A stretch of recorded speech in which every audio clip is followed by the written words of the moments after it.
proibir a saída de capitais de residentes, não quebra-se, contratos não são quebrados. E esse é o principal problema. Esse é o principal problema. Na verdade, não são indivíduos que mandam dinheiro para fora, que podem mandar legalmente, que causam problema. Na verdade, são as instituições financeiras brasileiras que mandam recursos para fora e que causam uma pressão cambial enorme. Tá? Ou seja, são de capitais que nunca entraram e que saem.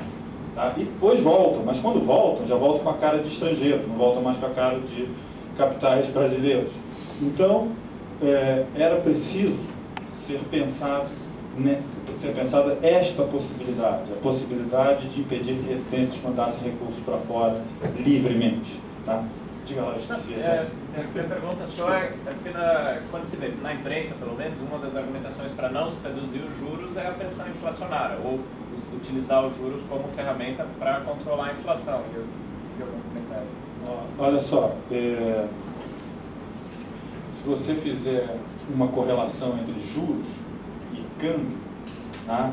Fizer assim uma média móvel para analisar a trajetória de câmbio e a trajetória de juros, você vai ver que os juros no Brasil, de 99 para cá, desde que foi instituído o regime de metas de inflação, ele é muito mais utilizado para controlar o câmbio do que para controlar a inflação.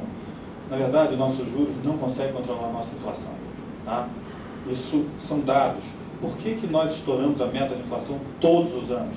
Simplesmente porque a nossa inflação é de preços administrados, é de preços que não tem nada a ver com juros. Os juros no Brasil é utilizado para controlar o câmbio. Então, se você fizer uma correlação entre juros e câmbio, você vai perceber, eu já fiz, você vai perceber que existe uma defasagem, os dois seguem o mesmo caminho, existe uma defasagem, que é o seguinte: o câmbio começa a subir, aí logo depois o Banco Central começa a reagir, a levar a taxa de juros.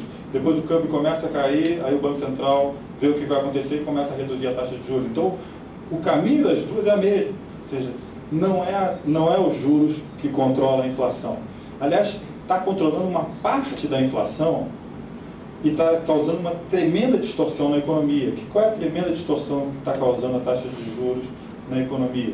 É simplesmente o seguinte: como a nossa inflação é causada por preços administrados, a taxa de juros, então, ela atua, mas ela atua sobre preços livres. Então, para a inflação ficar mais ou menos sob controle, o que acontece? Uma grande pressão sobre os preços livres e preços administrados, que na verdade estão livres para subir. Então,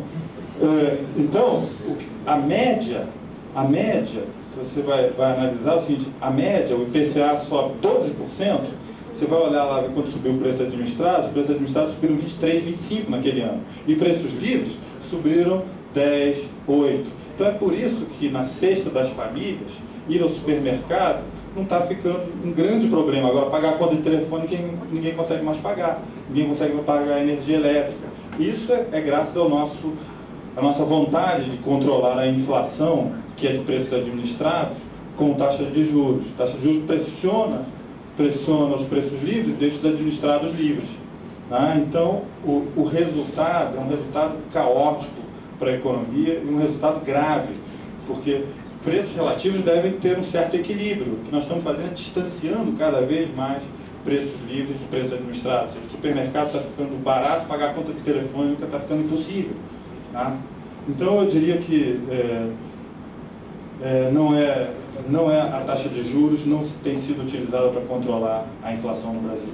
Tá? Embora tenha sido, isso é o que o Banco Central diz que faz. Tá?